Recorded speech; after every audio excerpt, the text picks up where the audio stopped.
Hi everyone.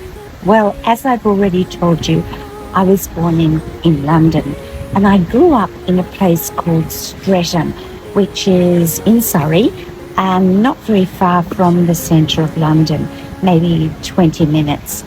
The house I lived in was called Hillcrest, and it was a 2-storey white house with a circular drive and about 2 acres of land at the rear. The gardens were beautiful. So on the right-hand side of the house, on the 2nd story was my bedroom, and my bedroom looked out at 6 apple trees. And on occasion, I would climb out of the window and onto the apple trees and grab an apple and sit there.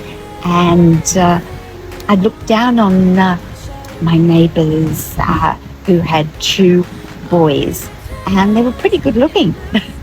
So even in those days, I was thinking, well, those boys might make good playmates, and yeah, they were very good-looking boys. And my grandfather, my mother's father, used to walk down the pathway to the rear on the right-hand side, where he planted all kinds of vegetables and also rhubarb. And he was terrific at growing vegetables. He'd had to do it during World War II when the local council gave small plots of land to people to grow vegetables during the war years, during wartime. So yes, and then my cousins would come and play on the lawn. We'd play all kinds of games, and I was very, very fond of them. And a particular memory is Guy Fawkes Day. Guy Fawkes was, of course, a rebel of the British Parliament. He tried to blow up Parliament House, for which he paid a very big price. It's a pretty ugly story. His body was dismembered and hung on London Bridge. And Shakespeare, of course, was inspired by the story of Guy Fawkes. Anyway, on Guy Fawkes Day, there would be a bonfire and lots of fireworks and roasted chestnuts. So it's one of my special memories of childhood, those times growing up at Hillcrest.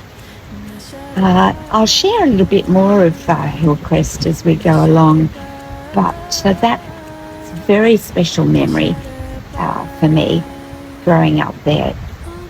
And one always has a tie to one's place of birth, wherever that is,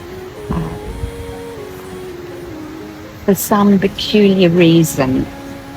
When I go back, I still like to stand in the mall and watch the Queen's Guards and the horse guards ride up the mall, and the band's playing. It's just one of those things one has a natural tie to one's place of birth.